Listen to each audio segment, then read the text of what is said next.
अस्सलामुअलैकुम स्टूडेंट्स, उम्मीद करती हूँ आप सब खैरियत से होंगे। Welcome back to another lecture, that is lecture number 3।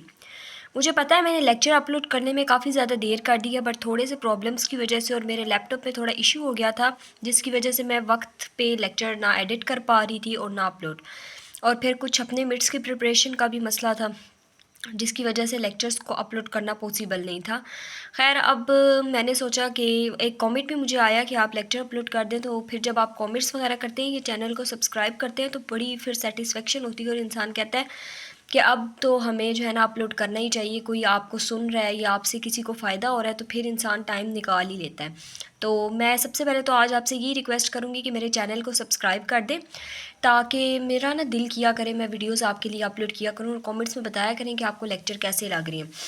खैर, चलते हैं अपने लेक्चर की तरफ। आज हम लोगों ने पढ़ना है resistance in series and resistance in parallel के बारे में।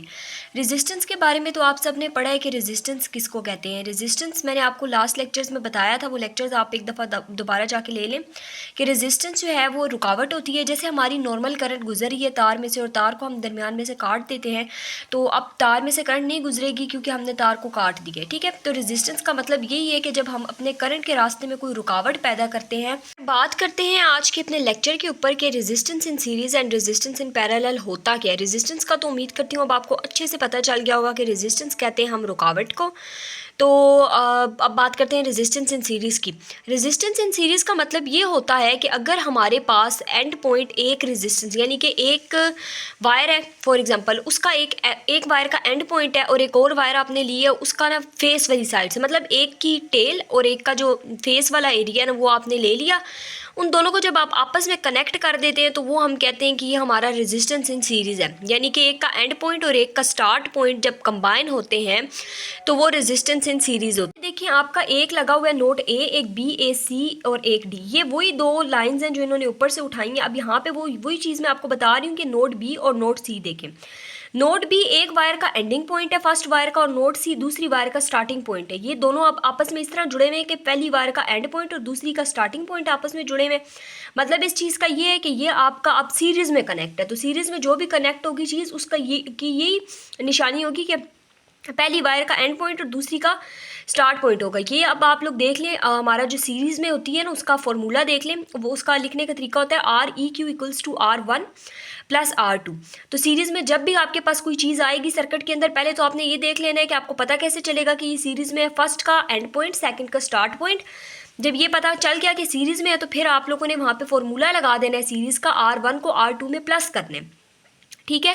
ये भी आपके सर्किट्स आएंगे, नीचे एग्जांपल्स आएंगी, तो उसमें आपको अच्छी तरह से इसका कंसेप्ट क्लियर हो जाएगा कि ये यहाँ पे क्या कह रहे हैं। ये इक्वेशन के तौर पे इसका फॉर्मूला है जिसपे मैंने अभी टिक लगाई है, तो ये भी आप लोग इसका अच्छे से रिवाइज कर लीजिएगा। वैसे बाय द वे ये पेपर में नहीं आता, लेकिन मैं फिर आपको यही कह रही हूँ कि इसका कंसेप्ट बहुत इंपॉर्टेंट है क्योंकि आगे आने वाले सर्किट्स में भी आपको समझ आ जाएगा। पहली एग्जाम्पल अब आप देखें, सिंप्लीफाई द गिवन सर्किट। पहली एग्जांपल है कि इस सर्किट को आप सिंप्लीफाई करें। पेपर में भी इसी टाइप के सर्किट होंगे, खैर इसी टाइप के नहीं होंगे ये तो। This is very easy circuit, काफ़ी ज़्यादा टफ सर्किट्स आते हैं पेपर में कम्प्लेक्स किस्म के। यहाँ पे देखें, एक सर्किट है जिसके अंदर एक नोड है ए और एक नोड है बी, ठीक है। और यहाँ पे अब मैं आपको ये बताना चाह रही हूँ कि एक जो नोड है ए, उसके ऊपर देखिए एक रेजिस्टेंस है 1K ओम और दूसरी भी है 1K ओम।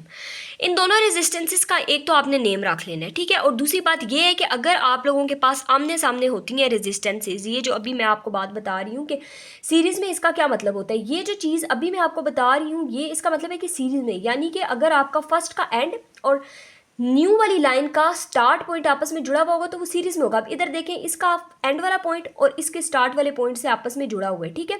तो यहाँ से हमें पता चल गया कि ये सीरीज में है। और ये जो चीज़ थी ये वाली जो ये पैरेलल को रिप्रेजेंट कर रही है। पैरेलल को कैसे, पैरेलल में हमेशा आमने सामने चीज़ होगी, ठीक है।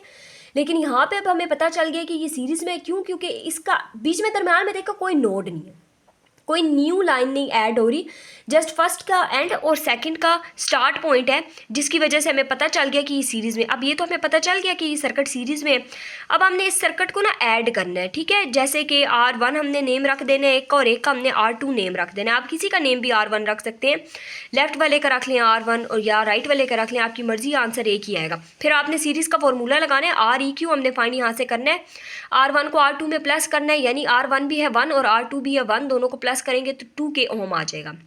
अब यहाँ पे आपने इसका सर्किट लाजमी तौर पे बनाना है। ये जो सर्किट है ना, ये लाजमी बनाना है। ये आप अगर पेपर में नहीं बनाएंगे तो आपको इसके मार्क्स नहीं मिलेंगे, मार्क्स डिडक्ट हो जाएंगे, क्योंकि ये बहुत लाजमी होता है और आपको आना भी चाहिए। आप फिजिक्स के स्टूडेंट हैं, आपको अच्छी तरह पता होना चाहिए कि एक अगर आपके पास एग्जाम्पल आ रही है या क्वेश्चन सोल्व करने के लिए दिया हुआ है, तो आपने उसका आंसर अगर निकाला है तो आंसर को आप सर्किट में किस तरह से रिप्रेजेंट करेंगे। उन्होंने भी तो सर्किट बनाया हुआ है ना आपको क्वेश्चन शो करवाने के लिए, तो आपने भी अपना आंसर, अपना रिजल्ट शो अच्छे तरीके से शो करवाने के लिए सर्किट बनाना है। नेक्स्ट एग्जांपल हम देख लेते हैं क्या है। मैं आपको इंशाल्लाह इस लेक्चर के अंदर सारी एग्जांपल्स कवर करवाऊंगी और पूरे यूट्यूब के ऊपर कोई भी ऐसा लेक्चर नहीं है जहाँ पे आपको सारी एग्जांपल्स कवर करवाई गई होंगी। बात है कि मेरी एग्जांपल्स जो है ना वो मैंने कॉपी पे सॉल्व नहीं की हैं, बल्कि आपको रैंडमली ऐसी इसके ऊपर समझा दी हैं, क्योंकि मुझे लगता है कि आपको समझ आ जाएंगी इनके ऊपर। फिर भी अगर आपको नहीं समझ आती तो काइंडली आप मुझे कमेंट बॉक्स में एक कमेंट आप बस कर देंगे ना, तो आपकी वजह से शायद किसी और की भी हेल्प हो जो और आपको भी अच्छे से समझ आ जाए, क्योंकि आपके मिड्स आने वाले हैं, ये टाइम है सीरियस होने का। तो मिड्स का बहुत ज़्यादा इफेक्ट होता है, आपके फाइनल में भी काफ़ी ज़्यादा उसके मार्क्स जो है ना अच्छे ऑब्टेन होते हैं बीच में, ठीक है, ऐड हो जाते हैं आपके फाइनल में। यहाँ पे देखिए अब आपने पूरा एक और सर्किट आपके पास आ गया। ये सर्किट थोड़ा सा ना कम्प्लेक्स सर्किट है। पहले वाला तो इजी था, इसके अंदर अब 4 आ गए, पहले वाले में तो सिर्फ 2 थे। यहाँ पे चारों के आप नेम रख लें, ठीक है, R1 R2 R3 4। अब यहाँ पे देखिए मैंने 2 वाले को R1 दिया है नेम, आप किसी को भी R1 नेम दे सकते हैं। पहली चीज़ आपने ये देखनी है कि ये सीरीज़ में है या पैरेलल में। सीरीज़ में है ना, क्योंकि फर्स्ट का एंड पॉइंट दूसरे के स्टार्ट पॉइंट से जोड़ा है, जिसके दरमियान कोई नोड नहीं है। मैंने तो ये चीज़ इस तरह याद की थी कि जिस रेजिस्टेंस के दरमियान में कोई नोड नहीं होगा वही हमारा सीरीज़ में होगा, तो आप भी इसी तरह याद कर लें। अब यहाँ पे हम सीरीज़ का फॉर्मूला लगाएंगे R1 R2 और इनको, और दूसरी बात ये कि आपने अब 4 आ गई है ना आपके सर्किट में, तो आपने 2 रेजिस्टेंसेज उठानी है। ये नहीं करना चारों रेजिस्टेंसेज आप इकट्ठी सॉल्व करने बैठ गए हैं, तो आपको तो बिल्कुल उसके ना तो मार्क्स मिलेंगे और ना आपका आंसर रेलिवेंट आएगा, आपका आंसर ठीक नहीं आएगा। थोड़ा सा टाइम लगेगा, थोड़े से स्टेप्स इंक्रीज होंगे, लेकिन आपका जो है ना अगले इंस्ट्रक्टर को समझ भी आएगा। तो यहाँ पे अब आप देखिए R1 में R2 को आपने प्लस किया, तो 2 को प्लस करेंगे 3 में क्या आता है 5। अब 5 इसका आंसर आ गया, R2 का आंसर हमारे पास क्या आ गया 5। 5 को अब आपने R3 में प्लस करना है, 5 R3 क्या है 4। इन दोनों को आप आपस में ऐड करेंगे तो अब R2 और R1 की जो वैल्यू है उसको हमने फॉर एग्जांपल RE नेम दे दिया। अब RE को आप R3 के अंदर ऐड करेंगे तो आपके पास 9 आ जाएगा। 5 को आप 4 में ऐड करें ना, मैं आपको बोल के बता रही हूँ ना, आपने ये सारे स्टेप्स कॉपी पे लिखने हैं, ठीक है। और अब मुझे कमेंट्स में अपने आके बताना है कि हमने इस तरह ये सॉल्व किए हैं तो हमें पता चल गया। देखिए थोड़ी सी मेहनत करेंगे आपको आ जाएगा, इतना ये टफ नहीं है, ठीक है। 9 आ गया। अब 9 को 1 में आप प्लस करें, R3 को R4 में 2 उठाते जाएं और 2 को ऐड करते जाएं, और जो 2 उठाते जाएंगे ना वैसे वैसे आपने साथ सर्किट डायग्राम बनानी है। जैसे पहले 2 और 3 को उठाया 5 आया, 5 का अब आपने यहाँ पे नीचे बताना है कि आपने सर्किट डायग्राम बनाइए। अच्छा जी, यहाँ पे देखिए मैंने लेफ्ट साइड से स्टार्ट किया, उन्होंने राइट से कर लिया। आप भी जहाँ से मर्जी करें, आपका आंसर 10 ही आएगा, आपको कोई इस बात से नहीं रोकेगा कि आप इसको R1 कहेंगे इसको R2 कहें, तो फ़र्क नहीं पड़ता। बस आप लोगों ने ना सिंपल जो है वो साथ साथ सर्किट डायग्राम बनाते जाना है, ठीक है। बना के आपने दिखाना है कि हमने ये सर्किट डायग्राम बनाई है, ये आंसर आया और सर्किट के अंदर ये हमारा आंसर इस तरह से शो होगा, तभी आपको कुछ इसका रिजल्ट मिलेगा। अदरवाइज़ आपको मार्क्स भी नहीं मिलेंगे और आपकी अच्छी प्रिपरेशन भी नहीं होगी। तो यहाँ पे देखिए एक एक स्टेप मैंने आपको एक्सप्लेन किया। अब 8 में 2 आप ऐड करेंगे तो 10 आ जाएगा आपका, तो हमारा आंसर भी वही आया जो आंसर इनका है। नेक्स्ट आप देख लें कि रेजिस्टेंस इन पैरेलल किसको कहते हैं। रेजिस्टेंस इन सीरीज की तो उन्होंने हमें एग्जैक्ट एक डेफिनेशन दी हुई थी, लेकिन रेजिस्टेंस इन पैरेलल की उन्होंने हमें कोई एज इट इज़ डेफिनेशन नहीं दी गई। तो इसका हम लोगों ने, मैं आपको सिर्फ एक इसकी निशानी बताती हूँ कि सीरीज़ में आपने ये देख लेना है कि अगर दरमियान में कोई नोड नहीं ना आएगा तो वो सीरीज़ में होगा, लेकिन अगर आमने सामने कोई चीज़ आ जाएगी और दरमियान में ये जो गोल गोल आपको नज़र आ रहे हैं ना नोड्स A B C, ये अगर किसी लाइन के दरमियान में आ जाएंगे तो आपने वहीं से समझ जाना है कि ये अब आपकी किस में है, ये आपकी पैरेलल में होगी, यानी कि आमने सामने होगी, जिसकी टेल और हेड आपस में कंबाइन नहीं हो रहे, यानी कि ये सीरीज़ में नहीं है। अब ये बात हमें पता चल गई कि ये सीरीज़ में नहीं है, पैरेलल में, क्योंकि अगर टेल और हेड कंबाइन होंगे वो तो सीरीज़ में होंगे और पैरेलल में ऐसा नहीं होगा। सीरीज़ और पैरेलल 2 डिफरेंट कंसेप्ट है ना, इसलिए यहाँ पे अब आप देखें, यहाँ पे हमें पता चल गया कि इसको रिप्रेजेंट करने का तरीका ये होता है। सर्किट डायग्राम आएगी, अब आपको ईजिली पता चल जाएगा। इसका फॉर्मूला भी देख लें, ये भी थोड़ा सा डिफरेंट है फॉर्मूला। ये ना उसका बेसिकली इन्वर्स है, हमारे सीरीज़ वाले फॉर्मूले का इन्वर्स है। वो अगर सिंपल REQ है तो ये 1/REQ होगी। इन्वर्स समझते हैं ना आप, कि अगर कोई चीज़ बटे में है तो वो सिंपल में आ जाएगी और अगर कोई सिंपल में है तो वो बटे में आ जाएगी। तो ये REQ यानी कि सीरीज़ के फॉर्मूले का ये बेसिकली इन्वर्स है। सीरीज़ का क्या फॉर्मूला था, REQ = R + R R1 plus R2, तो ये उसका इन्वर्स है। और इसका बेसिक फार्मूला ये आगे लिखा हुआ है R1.R2 ब्रैकेट्स में divided by R1 plus R2। ये फार्मूला भी आप अच्छे से याद कर लेंगे। अभी मैंने जब आपको आगे सर्किट समझाने हैं यहीं पे वीडियो रोक के अच्छे से कॉपी पे लिख के याद करें, सीरीज़ का भी और पैरेलल का भी। जब मैंने सर्किट समझाने हैं तो फिर आपको काफ़ी कन्फ्यूजन होगी सर्किट। अब हमने इस सर्किट को सिंप्लीफाई करना है, वो भी पैरेलल रेजिस्टेंस की हम एग्जांपल समझ रहे थे। तो यहाँ पे देखिए पता चल रहा है ये दोनों एक दूसरे के आमने सामने हैं। जब आमने सामने होंगे तो मतलब ये पैरेलल में, जिसके दरमियान में एक नोड आ जाएगा ना, पूरा हेड और टेल कंबाइन नहीं होंगे, मतलब ये पैरेलल में। और पैरेलल में होने का फॉर्मूला हमने ये पढ़ा था कि पैरेलल में होने का फॉर्मूला ये होगा। ये यहाँ पे इन्होंने फॉर्मूला लिख दिया है कि R1 को मल्टीप्लाई हमने करना है R2 से।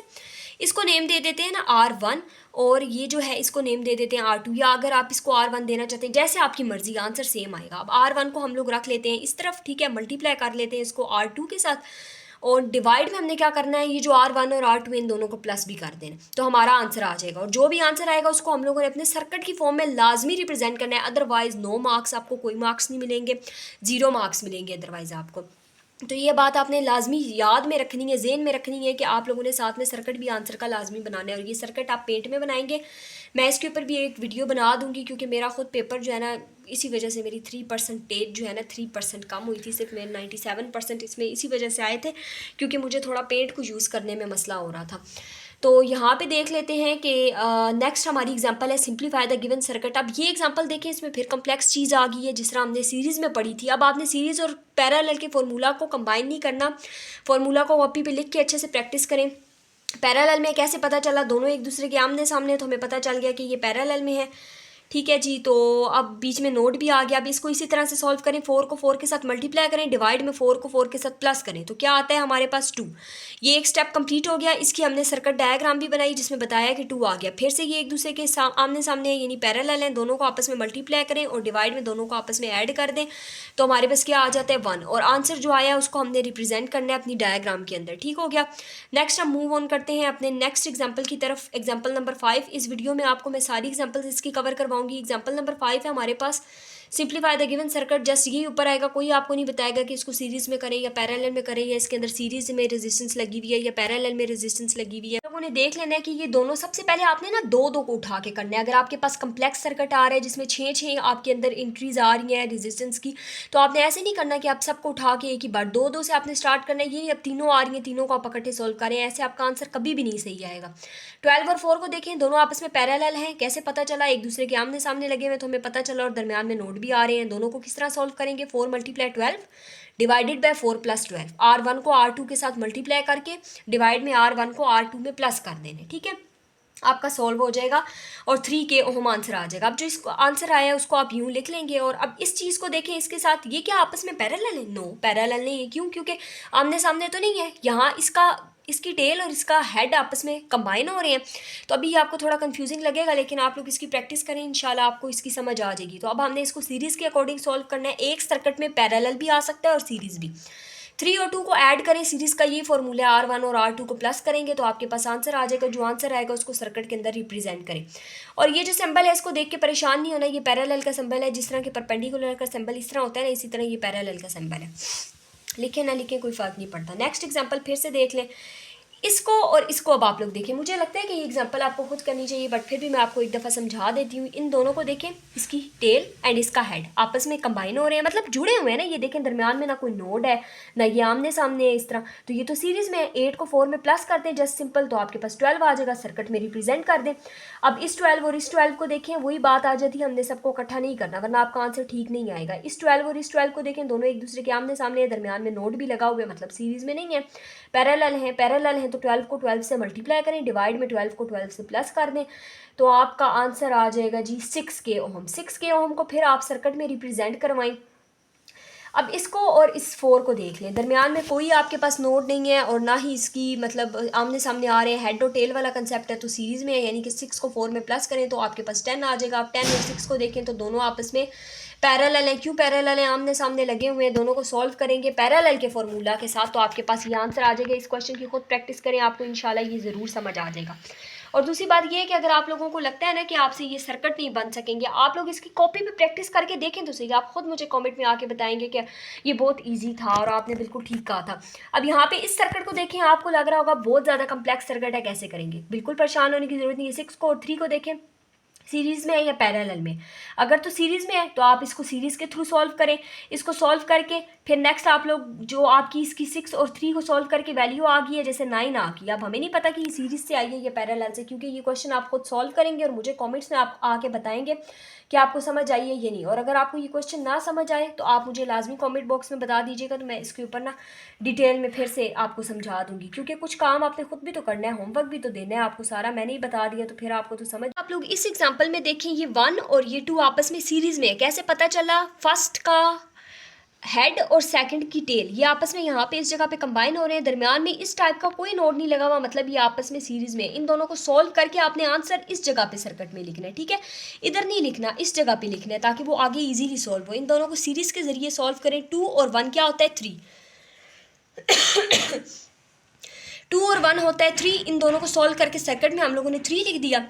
अब 3 और 6 को देख लें तो ये आपस में क्या है? पैरेलल है। कैसे पता चला? दोनों एक दूसरे के आमने सामने, पैरेलल के जरिए इसको सॉल्व करें। 6 मल्टीप्लाई 3 करें और 6 में नीचे डिवाइड में 6 में 3 को ऐड कर दें, आपके पास 2 आ जाएगा। अब 2 और 10 को देखें, सीरीज में है, सीरीज के फॉर्मूला से सॉल्व करें। 10 और 2 12 के फॉर्मूला से सॉल्व करें, मतलब ऐड करके दोनों को, और हमारे पास आ गया 12। अब 12 और 6 फिर से आपस में ये बहुत ईजी सर्किट है, सिर्फ उन्होंने बनाया हुआ कम्प्लेक्स तरीके से। अब 12 और 6 को देखें, पैरेलल है, पैरेलल का फॉर्मूला लगाएं, सॉल्व करें, 4 आ गया। 4 और 2 को देखें, सीरीज में, सीरीज का फॉर्मूला लगाएं, ऐड करें दोनों को तो 6 आ जाएगा। 6 और 6 को देखें फिर से, तो ये अब किस में है? पैरेलल है। कैसे पता चला पैरेलल है? दोनों एक दूसरे के आमने सामने।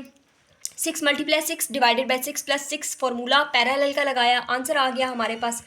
जो आंसर आया फिर उसको नेक्स्ट जो हमारी टर्म रहेगी उसके साथ देखें। 3 को 9 के साथ देखें। 3 को डायरेक्ट 4 के साथ नहीं देखना, आपने कभी भी नहीं इस तरह की गलती करनी। 3 को आपने 9 के साथ देखना है। जब तक बीच में से ये आखिरी चीज़ भी नहीं निकलेगी तब तक आपने डायरेक्ट यहाँ पे नहीं जाना, ठीक है।